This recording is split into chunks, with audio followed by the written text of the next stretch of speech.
রাজধানীর কাকরাইলে জাতীয় পার্টির কেন্দ্রীয় কার্যালয়ের সবশেষ অবস্থা জানাতে সেখান থেকে সহকর্মী রিয়াজ রায়হান আমাদের সঙ্গে যোগ দিচ্ছেন। রিয়াজ, গতকাল তো জাপার অফিসে ভাঙচুর এবং অগ্নিসংযোগের ঘটনা ঘটেছে, আজকের পরিস্থিতি সম্পর্কে আমাদের একটু বিস্তারিত জানাবেন। কেমন দেখছেন সেখানকার সবশেষ পরিস্থিতি? তো আমরা সকাল থেকে যেটা দেখেছি যে এখানে কোনো ধরনের উত্তেজনার পরিস্থিতি নেই, বা যেহেতু আজকে বন্ধের দিন, ঈদে মিলাদুন্নবী, তো সরকারি বন্ধ সব কিছু মিলে গতকালকে হামলার পর থেকে এই যে এলাকাটি রয়েছে কাকরাইল জাতীয় পার্টির কার্যালয়ের সামনে, সেখানে পরিস্থিতি শান্ত রয়েছে এবং সব ধরনের যে জীবনযাত্রা সেটিও শান্ত রয়েছে। তো সকাল থেকে কোনো ধরনের জাতীয় পার্টির কাউকে দেখা যায়নি বা নেতাকর্মীদের দেখা যায়নি, এবং কয়েকজন নেতার সাথে আমাদের কথা হচ্ছে, তারা যেটি বলছেন যে ঈদ মিলাদুন্নবী উপলক্ষে বিকালে একটি মিলাদ মাহফিলের আয়োজন করা হয়েছে এই কেন্দ্রীয় কার্যালয় যেটি রয়েছে পর্যটনের কার্যালয়, সেখানে জাতীয় পার্টির চেয়ারম্যান সহ আরও বেশ কয়েকজন নেতাদের উপস্থিত থাকার কথা রয়েছে।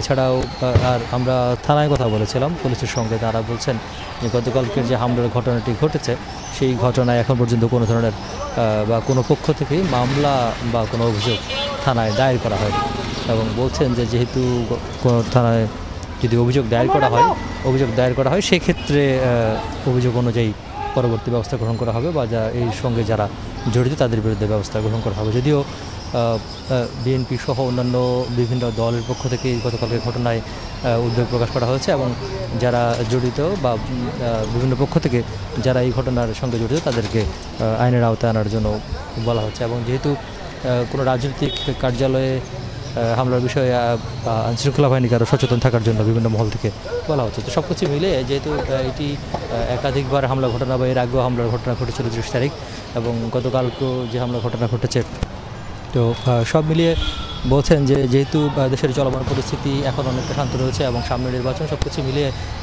রাজনৈতিক পরিস্থিতি যাতে আরও শান্ত থাকে সেই জন্য সবাইকে সজাগ থাকার জন্য অন্তত সাধারণ মানুষ সে কথাটাই বলছে। জি, ধন্যবাদ আপনাকে রিয়াজ।